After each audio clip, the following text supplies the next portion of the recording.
ஹல்லேலூயா, ஆமென். மீண்டும் ஒரு நல்லதொரு நாளை நம்முடைய கர்த்தராகிய இயேசு கிறிஸ்து நமக்கு தந்திருக்கிறார். ஆமென். வந்த உங்கள் யாவரையும் ஆண்டவர் தாமே ஆசீர்வதிப்பாராக. இந்த நாளிலே நாம் அருமையான ஒரு பாடங்களை நாம் இன்று அப்போஸ்தலர் புஸ்தகத்திலே நாம் அருமையான தேவனுடைய வார்த்தைகளை நாம் இன்று கற்றுக்கொண்டு போகிறோம். அதே போல அன்பான பிரியமான தேவ பிள்ளைகளே, இன்னைக்கு நம்ம என்ன செய்யறோம்னு சொன்னா, முக்கியமா இதை நீங்க தெரிந்து கொள்ளக்கூடியதான ஒரு வார்த்தையாக இருக்கிறது. இன்னைக்கு நம்ம ஜெபிக்கும் போது, ஒரு வேத வாக்கியங்களை நாம் கற்றுக் கொடுக்கும் போது, நீங்கள் ஆசீர்வாதமாய் இருப்பீர்கள், நீங்கள் போகிற வழியெல்லாம் உங்களுக்கு செம்மையா இருக்கும், உங்களை வாளாக்காமல் உங்களை தலையாக்குவேன், உங்களை கீழாக்காமல் உங்களை மேலாக்குவேன் அப்படின்ட்டு என்று நாம் போதகம் பண்ணும்போது அதை சந்தோஷமாய் ஏற்றுக்கொள்வார்கள். நீங்க செய்கிற காரியமெல்லாம் வாய்க்கும், உங்கள் தொழில் உங்களுக்கு பலன் கொடுக்கும் அப்படின்ட்டு இன்னைக்கு நம்ம என்ன செய்யறோம்னு சொன்னா, வேதாகமத்தில் இருக்கிறதான இந்த கடிந்து கொள்ளுதலான அந்த உபதேசத்துக்கு இன்னைக்கு நம்ம செவி கொடுக்கிறது இல்லை. நம்ம எந்த நேரம் என்னன்னா ஆசீர்வாதம், நம்ம ஆசீர்வாதம், கர்த்தர் எப்படி நம்மளை ஆசீர்வதிக்கிறார் இதெல்லாம் நம்ம யோசிக்கிறது. ஆண்டவர் சொல்கிறார், வேத அதாவது நமக்கு கற்பித்து கொடுப்பாங்க, நீ போகும்போதும் நீ வரும்போதும் கர்த்தர் உன் கூடவே இருப்பார். அவர் கர்த்தர் நம் கூடவே இருக்க நம்ம எப்படிப்பட்டவர்களா இருக்க வேண்டும்? ஆமென். நம்ம செய்கிற காரியம்லாம் வாய்க்கும்படியாக நம்ம எப்படி இருக்க வேண்டும்? ஆண்டவர் சொல்கிறார், அவர் வார்த்தையிலே நம்ம கவனமாய் செவி கொடுக்க வேண்டும், அவர் நீதியின் படி நம்ம நடக்க வேண்டும். ஆமென். கர்த்தர் சொல்லுகிறார், யோவான் 14:15 தெளிவாய் சொல்லுகிறார், நீங்க என்மேல் அன்பாய் இருந்தால் என் கற்பனைகளை கைக்கொள்ளுங்கள், அவருடைய நியாய பிரமாணங்களையும் அவருடைய கற்பனைகளையும் நாம் நிச்சயமாய் செய்ய வேண்டும். அல்லேலூயா. அப்பொழுதுதான் நமக்கு ஆசீர்வாதம். இல்லாப்பட்ட என்னைக்குமே ஆசீர்வாதங்கள் கிடையாது. இன்னைக்கு நம்ம நினைக்கிறோம் என்னன்னா, இப்படியாப்பட்ட உபதேசத்துக்கு இன்னைக்கு ஜனங்கள் அநேக விருப்பம். உங்களை கர்த்தர் ஆசீர்வதிப்பார். ஆமென். நானும் சொல்லுகிறேன், கர்த்தர் உங்களை ஆசீர்வதிக்க வேண்டும். நீங்க செய்கிற காரியங்கள் எல்லாம் உங்களுக்கு வாய்ப்பாக மாற வேண்டும். ஆமென். உங்களுக்கு எந்த நஷ்டங்களும் வராதபடியாக கர்த்தர் உங்களை ஆசீர்வதிக்க வேண்டும். அதாவது இந்த ஆசீர்வாதம் எப்படி கிடைக்கணும்னா, நம்ம சத்தியத்துக்குள்ளாக ஒரு நீதி நியாய பிரமாணத்தில் போக வேண்டும், நம்ம ஜெபத்தில் தரித்திருக்க வேண்டும், ஆண்டவர் சொன்ன நியாய பிரமாணத்தில் நம்ம நிற்க வேண்டும், ஆண்டவருக்கு பிரியமுள்ளவர்களாக இருக்க வேண்டும். அப்பதான் நமக்கு சகல உபத்திரவத்திலிருந்து நமக்கு பாதுகாப்பு உண்டு. ஆமென். இன்னைக்கு கர்த்தர் சொல்லுகிறத செய்கிறது அல்ல. பட்டுன்னு என்ன சமயம் ஒருத்தர் எடுத்து போதனை செய்து ஆகணும், பட்டுன்னு நம்ம பட்டாசனம் பார்ப்போம். அன்பு தேவ பிள்ளைகளே, இன்றைய நாள் உங்களுக்கு ஆசீர்வாதமான நாள். இன்றைய நாளில் உங்களுக்கு உங்க தேவன் உங்களோடு கூட இருப்பார். நீங்க செய்கிற காரியங்கள் எல்லாம் உங்களுக்கு தோல்வி அடைய மாட்டீர்கள், நீங்க வெற்றியாய் இருப்பீர்கள். இப்படின்னு சொன்னோன்னே இது போதும். இதைத்தான் இன்னைக்கு மனுஷன் இன்னைக்கு ஒரு கிறிஸ்தவங்க பிடிச்சுக்கிறாங்க. எப்ப அதாவது கடிந்து கொள்ளுதலை, வேத வாக்கியங்களை தேடி பார்க்கிற அந்த ரகசியங்களை தேடி பார்க்கிறது அல்ல. இந்த ஆசீர்வாதமான இந்த காரியங்களே நம்ம கேட்டு கேட்டு கேட்டு என்ன நடக்குதுன்னா, நம்ம கடைசி நாளிலே நம்ம எதுவுமே கர்த்தருடைய வார்த்தைக்கு நம்ம எதுவுமே நமக்கு தெரியாது. ஆமே. இன்னைக்கு எந்த வீட்டில் பார்த்தாலும் யாரோட்ட ஒரு பிரசங்கத்தை கேட்குறனாலும் ஆசீர்வாதம் அப்படின்னாலும் பட்டுன்னு எடுத்து அதை தான் பார்ப்பாங்க. ஆனால் அவங்க கடிந்து கொள்ளுதல் வரும்போது அதை தள்ளி விட்டுருவாங்க, அதை பார்க்க மாட்டாங்க. பாருங்க, அருமையா சொல்லப்பட்டிருக்கு 2 தீமோத்தேயு புஸ்தகத்திலே 3ஆம் அதிகாரம் 16வது வசனத்தை நம்ம வாசிக்க கேட்போம். 16, 17வது வசனத்தை. கர்த்தருக்கு ஸ்தோத்திரம் உண்டாவதாக. தேவ வாக்கியங்கள் எல்லாம் தேவ ஆவியினால் அருளப்பட்டிருக்கிறது. தேவனுடைய மனுஷன் தேறினவனாகவும் எந்த நற்கிரியையையும் செய்ய தகுதியுள்ளவனாகவும் இருக்கும்படியாக அவைகள் உபதேசத்துக்கும் கடிந்து கொள்ளுதலுக்கும் சீர்திருத்தலுக்கும் நீதியை பிடிப்பிக்குதலுக்கும் பிரயோஜனம் உள்ளவைகளாக இருக்கிறது. ஆமென். ஹல்லேலூயா. பாருங்க என்னன்னு சொல்லப்பட்டிருக்கிறது. 2 தீமோத்தேயு 3:16 தெளிவாய் சொல்லப்பட்டிருக்கிறது. வேத வாக்கியங்கள் எல்லாம் தேவ ஆவியினாலே அருளப்பட்டிருக்கிறது. ஏனெனில் தேவனுடைய மனுஷன் எல்லாவற்றிலும் தேறினவனாகவும் எல்லா நற்கிரியைகளையும் செய்ய தகுதி உள்ளவனாய் இருக்கும்படியாக. ஆமென். அவைகள் உபதேசத்துக்கும் கடிந்து கொள்ளுதலுக்கும் சீர்திருத்துதலுக்கும் நியாயத்தை படிப்பித்துதலுக்கும் பிரயோஜனம் உள்ளதாய் இருக்கிறது. எனக்கு என்ன சொல்லப்பட்டிருக்கிறது? பட்டர் பூசுறதுக்காக அல்ல, அப்படி அல்ல, நீதியை சரிப்படுத்துறதுக்கு, நம்ம நீதியில நிலைத்து நிற்கிறதுக்கு, இதுக்காகவே இந்த வசனங்கள் கொடுக்கப்பட்டிருக்கிறது. ஆமேன். அன்பு தேவ பிள்ளைகளே, ஒவ்வொருவரும் வார்த்தைக்கு கவனமாக இருந்து நீங்க வார்த்தைக்குள்ளாக போனீங்களா, உங்களுக்கு நித்திய ஜீவன் உண்டு. நம்ம இந்த பூமியில வாழ்க்கை கிறிஸ்தவ பிள்ளைகளுக்கு சொல்லப்பட்டிருக்கிறது என்னது? பிதா ஒருவரை இழுத்து கொள்ளாவிட்டால் ஒருவரும் பிதாவின் இடத்துல வரமாட்டார்கள். அன்பான தேவனுடைய பிள்ளைகளே, நீங்க இதை கேட்டுக்கொள்ளணும். லேவியாகமம் புஸ்தகம் 20:26 தெளிவாய் சொல்லப்பட்டிருக்கிறது. கர்த்தராகிய நான் பரிசுத்தராய் இருக்கிறபடியினால் நீங்கள் எனக்கு ஏற்ற பரிசுத்தவான்களாய் இருக்கும்படியாக, நீங்கள் என்னுடையவர்களாய் இருக்கும்படியாக மற்ற ஜனங்களில் இருந்து உங்களை எனக்கென்று பிரித்தேன். கர்த்தர் அவருக்கென்று நம்மளை பிரித்தெடுத்திருக்கிறார். அப்படின்னா நம்ம என்ன செய்யணும்? சத்திய வேதாகமத்தை நாம் தெரிந்து கொள்ள வேண்டும். அதில் ஆழமான ரகசியங்களை நம்ம தெரிந்து கொள்ள வேண்டும். சில வீட்டுகளில் பார்த்தோம்னா இன்னைக்கு வேதாகமம் அப்படியே ஞாயிற்றுக்கிழமை எடுப்பாங்க, இனி அடுத்த ஞாயிற்றுக்கிழமை தான் இதை எடுப்பாங்க. அதாவது சொல்லுகிற உபதேசத்தை மட்டுமே அவங்க கேட்டுக்கொள்வாங்க. அதாவது வேதாகமத்துக்குள்ளாக என்ன இருக்கிறது, அதற்குள்ளாக என்ன ரகசியம் இருக்கிறது, கர்த்தர் எப்படி நம்ம வாழும்படியாய் சொல்லி இருக்கிறார் அப்படிங்கிறது இன்னைக்கு ஜனங்கள் இன்னைக்கு அதை தெரிந்து கொள்வது இல்லை. ஏதோ போற போக்கில் இன்னைக்கு போறோம், பரிசுத்தாவில நிரம்புறோம், அந்நிய பாஷைகளை பேசுறோம், தசம பாகங்களை கொடுக்கிறோம், ஞாயிற்றுக்கிழமையான சர்ச்சுக்கு போய் நிற்கிறோம். அது அல்ல. ஆண்டவர் சொல்லுகிறார் யோவான் 14:15 நீங்க என் மேல் அன்பா இருந்தால் என் கற்பனைகளை கை கொள்ளுங்கள். யோவான் 15:7 என்ன சொல்லுகிறது?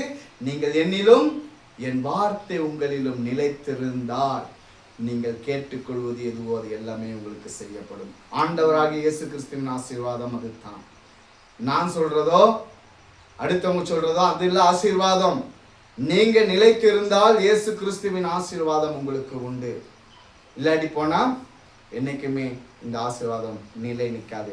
இன்றைய தினத்திலே நம் அருமையான பாடத்துக்கு நாம் கடந்து போக போகிறோம். அப்போஸ்தலர் புஸ்தகத்திலே நேற்றைய தினத்திலே பார்த்தோம், பெந்தெகோஸ்து நாளிலே எப்படி பேதுருகிட்ட இயேசு கிறிஸ்துவின் நாமத்தினாலே ஞான ஸ்நானம் பெற்றுக்கொண்டதை பத்தி நாம் பார்த்தோம் அல்லவா? பாருங்க, சொல்லப்பட்டிருக்கிறது நேற்றைய பாடத்திலே இருந்தது. அப்போஸ்தலர் 2:41 வசனம், அவனுடைய வார்த்தையை சந்தோஷமாக ஏற்றுக்கொண்டவர்கள் ஞான ஸ்நானம் பெற்றார்கள். அன்றைய தினம் ஏறக்குறைய 3000 பேர் செத்து கொல்லப்பட்டார்கள். ஆமேன். அது எப்படி? இயேசு கிறிஸ்துவின் நாமத்தினாலே ஞான ஸ்நானம் பெற்று அன்றைய தினம் ஏறக்குறைய 3000 பேர் அங்கே செத்து கொல்லப்பட்டார்கள். ஆமேன். அப்போஸ்தலர் 2:43 சொல்லப்பட்டிருக்கிறது, எல்லாருக்கும் பயம் உண்டாயிற்று. அப்போஸ்தலர்கள் அநேக அற்புதங்களையும் அடையாளங்களையும் செய்யப்பட்டது. அவங்க என்ன செஞ்சாங்கன்னா அநேக அற்புதங்களையும் அநேக அடையாளங்களையும் அவர்கள் செய்தார்கள். ஏன்னா அவங்களுக்கு பரிசுத்தாய் வந்த உடனே, இன்னைக்கு நம்ம அப்படித்தான், இன்னைக்கு சர்ச்சுக்கு போயிட்டு என்ன செய்வோம், நமக்கு பரிசுத்தாய் வந்தோடனே அந்த நேரத்தில் மட்டுமே நம்ம பரிசுத்தவான்களாய் இருப்போம். அந்த நேரத்தில் நம்மளை பார்க்க முடியாது, நம்ம கடவுளோடு அப்படி இணைந்து இருப்போம். ஆனா அதை விட்டு வெளியே வந்த பிற்பாடு நம்ம சுயரூபம் மாறிடும். அப்ப எப்படி நமக்கு கர்த்தருடைய ஆசீர்வாதம் கிடைக்கும்? ஆமென். பரிசுத்தாவி வந்தா அவன் பரிசுத்தவானாய் இருக்க வேண்டும். கர்த்தருடைய நியாய பிரமாணத்தை அவன் தரித்திருக்க வேண்டும். ஆண்டவர் சொன்ன சகல காரியங்களும் அவனுக்குள்ளாய் இருக்க வேண்டும். மத்தேயு 5:1 இருந்து அங்கு சொல்லப்படுகிறது. அந்த 10 வச்சும் அங்கே கர்த்தருடைய அந்த மலையின் பிரசங்கத்தில் இருக்கக்கூடிய காரியம் அவனுக்குள்ளாக இருக்க வேண்டும். ஆமேன். அதுதான் இங்க பாருங்க என்ன சொல்லுது, எல்லாரும் பயம் உண்டாயிற்று. அவர்கள் எல்லாருக்கும் பயம் உண்டாயிற்று. அப்போஸ்தலர்கள் அநேக அற்புதங்களையும் அடையாளங்களையும் செய்தார்கள். ஆமேன். அப்போஸ்தலர் 2:44 என்ன சொல்லப்படுகிறது? விசுவாசிகளாய் எல்லாரும் ஒருமித்து சகலத்தையும் எப்படி பொதுவாய் வைத்து அனுபவித்தார்கள். இதுதான் கிறிஸ்தவ பிள்ளைகளுக்கு இருக்க வேண்டும். சகலத்தையும் அவர்கள் எனக்கு உனக்குன்னு இன்னைக்கு பிரிச்சு கொள்ளல.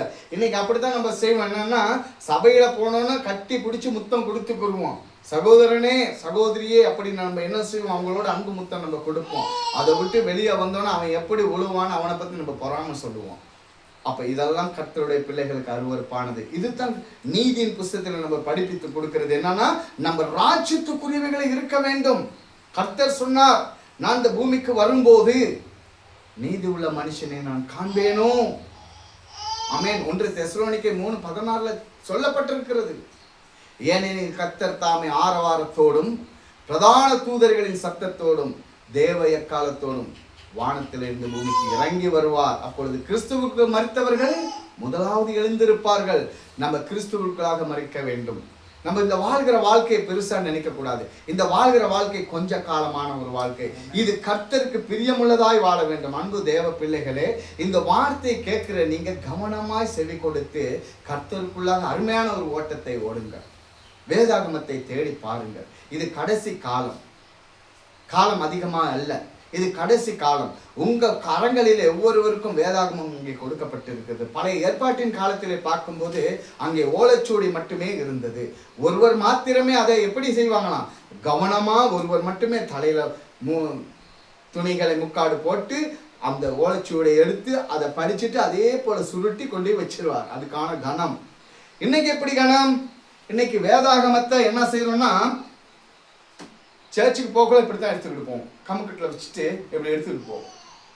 வரும்போதும் இப்படி எடுத்துக்கிட்டு வருவோம். அதாவது வேதாகமத்துக்கு குடிக்கக்கூடிய கௌரவத்தை இதுல தெரிஞ்சுக்கலாம் கிறிஸ்தவன் யார் அப்படின்ட்டு. இதுல புரிஞ்சுக்கலாம் கிறிஸ்தவன் யார் அப்படிங்கிறது. ஆமென். வேதாகமத்தை நம்ம நெஞ்சில சுமக்க வேண்டும். வேதாகமத்தை நம்ம ஓயாம முத்தம் செய்ய வேண்டும். வேதாகமத்தை நம்ம வீட்டுல வைக்கும் போது அதை ஒரு உயர்ந்த ஸ்தலத்துல வைக்க வேண்டும். ஆமீன். அப்பொழுது தான் நமக்கு சரியான ஒரு தேவனுடைய ஒரு அன்பை நமக்கு தரித்து இருக்க முடியும். அன்பு தேவ பிள்ளைகளே. ஆமீன். அப்போஸ்தலர் 2ஆம் அதிகாரம் 46வது வசனம் சொல்லப்படுகிறது, அவர்கள் ஒருமனப்பட்டவர்களாய் தேவ ஆலயத்திலே அனுதினமும் தரித்து இருந்து. எப்படி? அவர்கள் ஒருமனப்பட்டவர்களாய், அவர்கள் ஒரு மனமுள்ளவர்களாய் இருந்தார்கள். அங்கே பிரிவினை கிடையாது. நீ பெரியவன் நான் பெரியவன் அப்படிங்கிறது கிடையாது. இன்னைக்கு எவ்வளோ இருந்தாலும் சபையில் இருக்கிறது ஆயிட்டுனா, இன்னைக்கு ஒருவர் ஏறி ஒரு பாட்டை படிச்சுட்டாருன்னா கீழே இருக்கவன் சொல்லுவான், எப்படி பாட்டு படிச்சாரு, அவர் அதை செய்தாரே, இவர் இதை செய்தாரே அப்படின்னு ஒரு பொறாமை. சபையில போறதுக்கு எந்த விதமான பிரயோஜனம் கிடையாது. ஒருவருக்கு ஒரு பிரசங்கத்தை கொடுத்துட்டு அவர் எப்படி பிரசங்கம் பண்ணாரு, அவரை தேடி பார்த்தீங்களா? எங்க நமக்குள்ளாக இருக்கிறது ஒரு ஐக்கியம் எங்க இருக்கிறது? நமக்குள்ளாக இருக்கிற ஒரு மனம் எங்கே? ஒரு மனம் இல்லாத இடத்துல இயேசு இருக்க மாட்டேன் என்று வேதாகமத்தில் சொல்லப்பட்டிருக்கிறது. அதான் வேதாகமம் தெரிந்தால் இந்த காரியங்கள், இந்த ரகசிய மனுஷனுக்கு புரிந்து கொள்ள முடியும். பாருங்க, இன்னைக்கு சொல்லுகிறது, தேவாலயத்திலே அனுதினமும் தரித்திருந்து வீடுகள் தோறும் அப்பம் பிட்டு மகிழ்ச்சியோடும், சரிங்களா, கபடமில்லாத இருதயத்தோடும் போஜனம் பண்ணினார்கள்.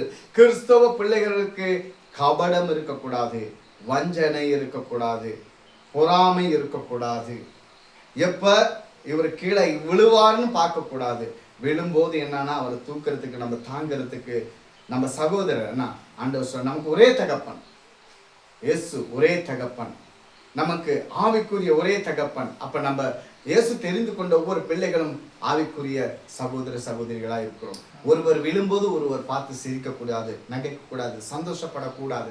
நம்ம என்ன செய்யணும், ஒவ்வொருத்தரும் ஒரே நம்ம தாங்கி பிடிக்கக்கூடியவர்களாய் இருக்க வேணும். ஆமே. அப்போஸ்தலர் 2ஆம் அதிகாரம் 47வது வசனம் சொல்லப்படுகிறது, தேவனை துதித்து ஜனங்களிடத்தில் தயவு பெற்றிருந்தார்கள். ரட்சிக்கப்பட்டவர்களை கர்த்தர் அனுதினமும் சபையிலே சேர்த்து கொண்டார். எப்படி? ரட்சிக்கப்பட்டவர்களை கர்த்தர் அனுதினமும் சபையிலேயே சேர்த்து கொள்ளப்பட்டார். இங்க எப்படி இங்க ரட்சிப்பு கொண்டு வராங்கன்னா அத்தனை பேருக்கு இயேசு கிறிஸ்துவின் நாமத்தினாலே ஞான ஸ்நானம் கொடுக்கிறாங்க. அப்ப இந்த வேதாகமத்திலே சொல்லப்படுகிறது, ரட்சிக்கப்பட்டவர்களை இயேசு கிறிஸ்து அனுதினமும் சபையிலே சேர்த்து கொண்டார். எப்படி? ரட்சிக்கப்பட்டவர்களை கர்த்தர் அனுதினமும் சபையிலே சேர்த்து கொண்டார். அப்ப இந்த இடத்துல என்ன சொல்லப்பட்டு இருக்கிறது? கர்த்தர் சேர்த்து கொள்ளுகிறார். ரட்சிக்கப்பட்டவர்களை, இயேசு கிறிஸ்துவின் நாமத்தினாலே ரட்சிக்கப்பட்டவர்களை கர்த்தர் அங்கே சபையிலே சேர்த்துக் கொள்ளுகிறார். ஆமென். பார்ப்போம். அதுக்கடுத்து அப்போஸ்தலர் 3ஆம் அதிகாரம் 1வது வசனம் சொல்லப்பட்டிருக்கிறது. சகோதரனே, அது வாசிங்க. அப்போஸ்தலர் 1ஆம் அதிகாரம் 3ஆம் அதிகாரம் 1வது வசனம். ஜெப வேலையாகிய 9ஆம் மணி நேரத்திலே பேதுருவும் யோவானும் தேவாலயத்துக்கு போனார்கள். ஜெபம் வேளையிலே 9ஆம் மணி நேரத்திலே பேதுருவும் யோவானும் தேவ ஆலயத்துக்கு போனார்கள். அப்பொழுது தன் தாயின் வயிற்றிலிருந்து சப்பானியாய் பிறந்த ஒரு மனுஷனை சுமந்து கொண்டு வந்தார்கள்.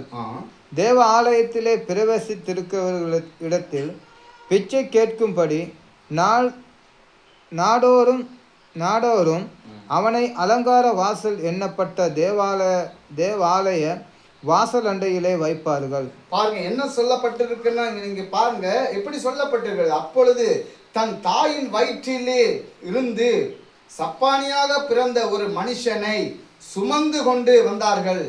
தேவாலயத்திலே பிரவேசிக்கிறவர்கள் இடத்தில் பிச்சை கேட்கும்படியாக நாடோறும் அவனை அலங்கார வாசல் எண்ணப்பட்ட தேவாலயத்திலே எப்படி வைத்தார்கள். இப்ப எப்படின்னா, ஒரு சப்பானி அவன் பிச்சை கேட்கும்படியாக தினந்தோறும் அவனை அங்கே தேவாலயத்திலே அங்கே கொண்டு வந்து வைத்தார்கள். அப்போஸ்தலர் 3ஆம் அதிகாரம் 3வது வசனம் சொல்லப்படுகிறது. தேவாலயத்திலே பிரவேசிக்கிற போது தேவாலயத்திலே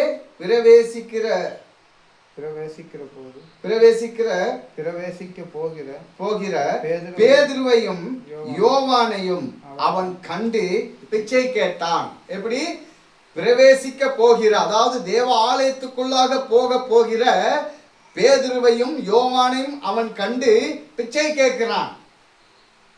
ஆமென். அதுக்கு அடுத்த வசனம் சொல்லப்படுகிறது. அப்போஸ்தலர் 3ஆம் அதிகாரம் 4வது வசனம் என்ன சொல்லப்பட்டிருக்கிறது? பேதுருவும் யோவானும் உற்று பார்த்து எங்களை நோக்கி பார் என்றார்கள். ஆமென். அப்படித்தானே இருக்குது. எங்களை நோக்கி பார். எப்படி சொல்றாங்க? எங்களை நோக்கி பார். அப்போஸ்தலர் 3ஆம் அதிகாரம் 5வது வசனம், அவன் அவர்களிடத்தில் ஏதாகிலும் கிடைக்குமோ என்று எண்ணி அவர்களை நோக்கி பார்த்தான். அந்த பிச்சை கேட்கிறவனுக்கு இருந்துச்சு, அங்கே சொஸ்தமாக கூடிய ஒரு விசுவாசம் அவனுக்கு இருக்கல. வேத வாக்கியங்களை அருமையா பாருங்க. அங்கே அவனுக்கு சுகமாக கூடிய காரியங்கள் அவனுக்கிட்ட கிடையாது. அப்பொழுது இப்பொழுது சொல்லப்படும் போது தாயின் கருவையிலே இருந்து ஒரு பிச்சை கேட்கிற மனுஷன் அலங்கார வாசலிலே நின்றான் என்று. அப்பொழுது இயேசு கிறிஸ்துவின் காலத்திலும் கூட அவன் அங்கே இருந்திருக்க வேண்டும். அல்லேலூயா. இயேசுவிடம் கேட்காமல் எதையும் கொடுக்க மாட்டார். ஒரு குருடன் இருக்கும்போது இயேசு அவ்வழியாய் போகிறார். அவன் கேட்கிறான், என்ன சத்தம் என்று. இயேசு வழியாய் போகிறார் என்று சொன்ன உடனே இவன் கூப்பிடுகிறான், நான் தாவீதின் குமாரனே எனக்கு இறங்கும். ஒரு சத்தம் இல்லை. ஜனங்கள் சொன்னாங்க, சத்தம் போடாத அமைதலா இருந்துட்டு அவன் அதிக சத்தமாய் கூப்பிட்டான் என்று வேதம் சொல்லுகிறது. தாவீதின் குமாரனே எனக்கு இறங்கும். இயேசு அதன் பிறகுதான் திரும்பி பார்த்தார். நான் உனக்கு என்ன செய்ய வேண்டும் என்று. அதை பிற்பாடுத்தான் அவனுக்கு சுகத்தை கர்த்தர் அங்கே கட்டளையிட்டார். அதுவும் சும்மா அல்ல, உன் விசுவாசத்தின்படி என்று அவனுக்கு அங்கே சுகத்தை கர்த்தர் கொடுத்தார். ஆமென். அப்படி இருக்கும்போது இவனும் இந்த அலங்கார வாசலிலே தான் இருந்திருக்க வேண்டும். ஆமென். அப்ப இந்த பெந்தகோஸ்து நாட்களிலே, இந்த நாட்களிலே இங்க நடக்கப்பட்ட இந்த சம்பவம் தான் இந்த சம்பவம். விளங்குதா உங்களுக்கு? அந்த காலத்தில் நடக்கப்பட்ட சம்பவம் தான் இந்த சம்பவமாய் இருக்கிறது. ஹல்லேலூயா. எப்படி அவன் பார்த்தான்? அவன் அவர்களிடத்தில் ஏதாகிலும் கிடைக்குமோ என்று எண்ணி அவர்களை நோக்கி பார்த்தான். அவன் பிச்சை தான் ஏதாவது கிடைக்கும்னு அவன் நோக்கி பார்த்தான். அவன் சுகத்தை எதிர்பார்க்கவில்லை. கேட்காம எதுவும் கிடைக்காது. அன்னைக்கு சொல்லப்பட்டிருக்கிறது பாருங்க. அப்போஸ்தலர் 3ஆம் அதிகாரம் 6வது வசனம், அப்பொழுது பேதுரு வெள்ளியும் பொன்னும் என்னிடத்தில் இல்லை, என்னிடத்தில் உள்ளதை உனக்கு தருகிறேன். எப்படி சொன்னார்? என்கிட்ட அந்த நேரத்தில் பேதுருக்கிட்ட ஒண்ணுமே கொடுக்கறதுக்கு இல்லாதனால தான் அங்கே சுகத்தை கொடுத்தார். பேதுருக்கிட்ட போகும்போது அங்கே ஒன்றும் கிடையாது. பேதுரு வாழ்க்கையில செய்த அற்புதங்கள் அது. அவர் போகும்போது பேதுரு கையில காசோ வெள்ளியோ பொண்ணோ எதுவுமே இல்லை. அதுதான் இன்னைக்கு தெளிவாய் சொல்லப்படுகிறது. தேவ ஜனமே, என்ன சொல்லப்பட்டிருக்கிறது? அப்பொழுது பேதுரு, வெள்ளியும் பொன்னும் என்னிடத்தில் இல்லை, என்னிடத்தில் உள்ளதை உனக்கு தருகிறேன். நசரேயனாகிய இயேசு கிறிஸ்துவின் நாமத்தினாலே நீ எழுந்து நட என்று சொல்லி, அதோ அவர்கிட்ட பேதுருகிட்ட இருக்கிறதை தான் கொடுக்கிறான். வெள்ளி பொண்ணு தங்கம் காசு என்கிட்ட ஒண்ணு இல்ல, என்கிட்ட இருக்கிறது ஒண்ணு. பேதுருகிட்ட இருந்த விசுவாசம், பேதுருவோட இருந்த பரிசுத்தாவின் வல்லமை, இயேசு கிறிஸ்துவுடைய வல்லமை அங்கே இருந்தது. சரிங்களா? அப்பொழுது என்ன சொன்னது? நீ நசரேயனாகிய இயேசு கிறிஸ்துவின் நாமத்தினாலே எழுந்து இரு என்று சொல்லி வலது கையினால் அவனை பிடித்து தூக்கிவிட்டான். உடனே அவனுடைய கால்கள் கரடுகளும் பலனடைந்தது. அப்பொழுது அவன் கால் கரடுகள் அங்கே பலனடைந்தது. அவன் குதித்தெழுந்து நின்று நடந்தான். சரிங்களா? குதித்து தேவனை துதித்து கொண்டே அவர்களுடனே கூட தேவாலயத்துக்கு பிரவேசித்தான். அவன் எப்படி குதித்து எழுந்தான்? அப்பொழுதுதான் அவனுக்கு சந்தோஷம் அங்கே வந்தது. அங்கே எப்படி தேவ ஆலயத்துக்குள்ளாக அங்கே போனார்கள். இன்னும் சிறு வசனங்களை நம்ம வாசிப்போம். அப்போஸ்தலர் 3ஆம் அதிகாரம் 10வது வசனம் என்ன சொல்லப்படுகிறது? தேவாலயத்தின் அலங்கார வாசலிலே பிச்சை கேட்க உட்கார்ந்து இருந்த இவன்தான் என்று அறிந்து அவனுக்கு சம்பவித்ததை குறித்து மிகவும் ஆச்சரியப்பட்டு பிரமித்தார்கள். ஜனங்கள் பார்த்தார்கள், இவர்கள் அலங்கார வாசலிலே தானே உட்கார்ந்து இருந்தான், நாள்தோறும் பிச்சை கேட்டுக்கிட்டு தானே இருந்தான், இவனுக்கு எப்படி இது சம்பவித்தது அப்படின்ட்டு என்ன செஞ்சாங்கன்னா அவங்க பிரமித்து பார்த்து கொண்டு இருந்தாங்க. சரிங்களா? குணமாக்கப்பட்ட சப்பானி பேதுருவையும் யோவானையும் பற்றி கொண்டு இருக்கையில் ஜனங்கள் எல்லாரும் பிரமித்து சாலமோன் மண்டபம் எண்ணப்பட்ட மண்டபத்திலே அவர்களிடத்தில் ஓடி வந்தார்கள். எப்படி? அவர்களிடத்தில் ஓடி வந்தார்கள். இன்னைக்கு ஜனங்கள் அப்படித்தான், அற்புதம் நடக்குதுன்னா ஓடி போவார்கள். அது அந்த நாளிலும் கூட இருந்தது தான். எங்க அதிசயம் நடக்குது அங்கே ஓடி போவார்கள். ஒருவருக்கு ஒரு வியாதினா, ஆனா அவங்களுக்கு விசுவாசம் இல்லை. என் இயேசு என்னோடு தான் இருக்கிறாங்கிற அந்த விசுவாசம் இல்லை. நான் கேட்டா எனக்கு சுகம் கொடுப்பாருங்கிற விசுவாசம் இல்லை. ஊழியக்காரரே வந்து கையை வைக்கணும், அப்பதான் எனக்கு சுகம். அற்ப விசுவாசி. கர்த்தர் பழைய ஏற்பாட்டு காலத்தில் அந்த காரியங்களை முடித்து விட்டார். அவர் சிலுவைக்கு போயிட்டு அந்த காரியங்களை முடித்து விட்டார். ஆண்டவருக்கு நமக்கும் ஒரு தொடர்பை கர்த்தர் வைத்தார். ஏன் நம்ம கேட்டா, நான் கேட்டா எனக்கு கர்த்தர் அந்த காரியம் செய்ய மாட்டாரா? ஏன்? எனக்குள்ளாக விசுவாசம் இல்லை. எனக்குள்ளாக விசுவாசம் இல்லை. என் வியாதியை சுகமாக்க இயேசுவுக்கு முடியும் நான் விசுவாசிக்கிறது இல்லை. அவரு ஜெபிச்சார்னா எனக்கு சுகம் கிடைக்கும், அந்த சிஸ்டர் ஜெபிச்சாங்களா எனக்கு சுகம் கிடைக்கும் அப்படின்னு அங்கதான் ஓடுகிறோம். என்னைக்கும் சுகம் கிடைக்காது, என்னைக்கும் சுகம் கிடைக்காது. ஆமேன். ஆண்டவர் சொல்லுகிற கடைசி நாளிலே சொல்லுவாங்களாம், ஆண்டவரே உமது நாமத்தினாலே அற்புதங்களையும் அதிசயங்களையும் செய்தோம். ஆண்டவர் சொல்ல, அற்ப விசுவாசிகளே என்னை விட்டு அகன்று போங்கள். இன்னைக்கு எந்த மனுஷனும் நம்ம என்ன செய்யணும்னா, ஒரு சுகத்தையோ அங்கே நடக்கக்கூடிய சம்பவத்தை குறித்து நம்ம நினைச்சு ஓடக்கூடாது, அற்புதங்களை தேடி ஓடக்கூடாது. நமக்கு முடியும் அற்புதம் செய்ய. இயேசு நமக்குள் இருந்தால் நமக்கு அற்புதம் செய்ய முடியும். இயேசு நமக்குள் இல்லாவிட்டால் நம்ம வாழ்க்கையில தோல்வியை நம்ம அடைய முடியும். ஆமேன். கிறிஸ்துவ பிள்ளைகள் அனிவாரம் அதை தெரிஞ்சுக்கக்கூடிய காரியங்கள். அப்போஸ்தலர், நான் கடைசியாக முடிக்கிறேன். அப்போஸ்தலர் 3ஆம் அதிகாரம் 12வது வசனத்தை நம்ம கொஞ்சம், சகோதரனே நீங்க அந்த வசனத்தை கொஞ்சம் வாசிங்க. அப்போஸ்தலர் 3:12. பேதுரு அதை கண்டு ஜனங்களை நோக்கி, இஸ்ரவேலரே, இதை குறித்து நீங்கள் ஆச்சரியப்படுகிறது என்ன?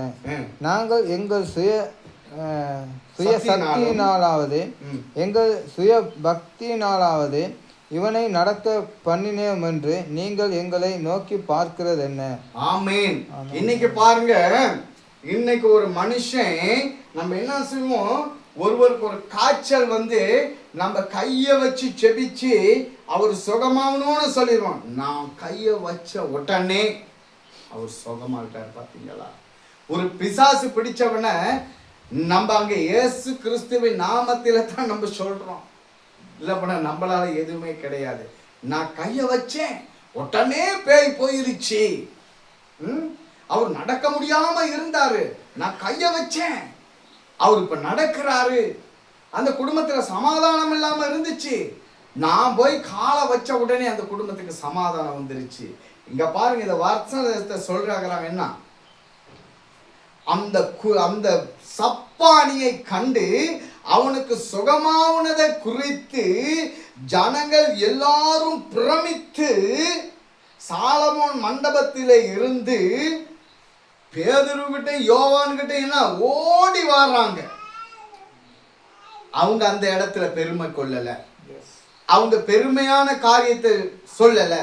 அன்னைக்கு என்ன சொல்லி இருக்கிறாங்க, பேதுரு அதை கண்டு ஜனங்களை நோக்கி, இஸ்ரவேலரே, இதை குறித்து நீங்கள் ஆச்சரியப்படுவது என்ன? இதை குறித்து நீங்கள் ஆச்சரியப்படுவது என்ன?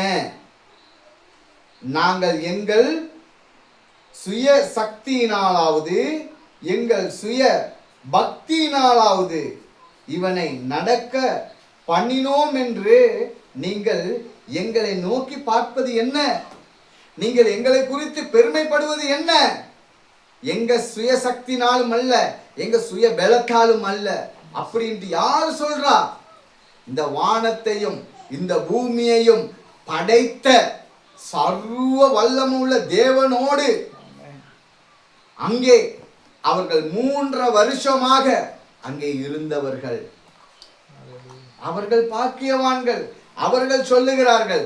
இன்று நம்ம இயேசுவை வார்த்தையால மட்டும்தான் பார்த்திருக்கோமோ ஒழிஞ்சு அவரோடு இருந்தது இல்லை. அவங்க மார்பில சாய்ந்திருந்தார்கள், அவரோடு பயணம் போனார்கள், அவரோடு உபதேசத்தை கேட்டார்கள், அவர் மறுரூபமாகிறதை கண்டார்கள். ஆமென். இவ்வளவு காரியங்களையும் அவர்கள் தான் கண்டார்கள். ஆனால் அவர்கள் பாருங்க, அந்த அப்படித்தான் ஊழியக்காரனா இருக்க வேணும். அதுதான் ஊழியம். அவங்க பெருமை கொள்ளவில்லை. நம்ம பெருமை உள்ளவனுக்கு அப்படித்தானே ஏரோது. இன்னைக்கு ஏரோது என்ன செஞ்சானா, அங்கே போயிட்டு அவன் பிரசங்கிக்கிறான். ஜனங்கள் சொன்னாங்க, ஓ இது மனித சத்தம் அல்ல, இது தேவ சத்தம் அப்படின்ட்டு அவன் பெருமை கொண்டான். உடனே தூதன் அடித்தான், அங்கே புழு புழுத்து செத்தான். நம்ம வாழ்க்கையும் கூட புழு புழுத்துறக்கூடாது. பெருமை நம்மளால நம்ம மனு புழு எதுக்கு ஒப்பிட முடியும்? எதுக்கும் பிரயோஜனம் இல்லாத மனுஷன். இயேசுவின் நாமத்தினாலே எல்லாம் நடக்கும். அவர் பேரை சொன்னாதான் நடக்கும். அவர் பேரை சொல்லாம எந்த ஒரு அற்புதமும் நடக்காது. இன்னைக்கு பாருங்க, ஒரு அற்புதம் செய்யணும்னா இயேசு கிறிஸ்துவின் நாமத்திலே என்று சொல்லுகிறோம். ஆனால் ரட்சிப்போ நம்ம இயேசுவின் நாமத்திலே பெற்றுக்கொள்வது இல்லை. இயேசுவின் நாமத்திலே ரட்சிப்பை பெற்றுக்கொள்ளாதவர்களுக்கு இயேசுவின் இடத்திலே போக முடியாது அப்படிங்கிறது வேதாகமம் தெளிவாய் சொல்லப்பட்டிருக்கிறது.